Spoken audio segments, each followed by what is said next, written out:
I haven't been to India myself, but like I have experiences with Indian people over here in America, right?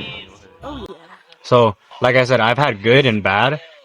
The good parts I will say was, so my mom's an immigrant and she works in house cleaning, and most of her bosses are Indian, and a majority of them are really nice people, very kind and loving person, because I've gone and helped my mom on work.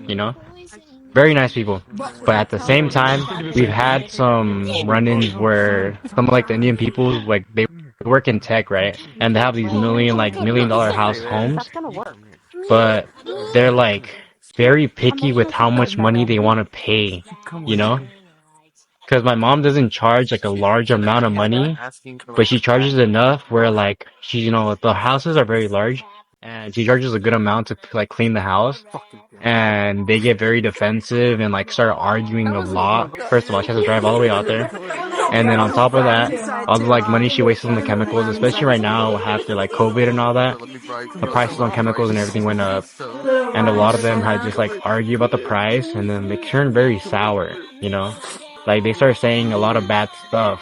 Because the thing is, like, they live in these $1 million houses. Especially over here in California, because where I used to live was in Silicon Valley, basically where all the technology is, and their houses basically go for about like 5 million up in property.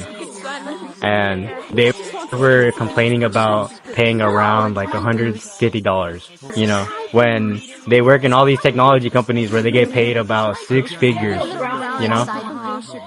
yearly. But they can't afford, but they quote unquote, they can't afford to pay these monthly things for the houses, which is, it's bullshit. They can pay it, they just don't want to waste their money.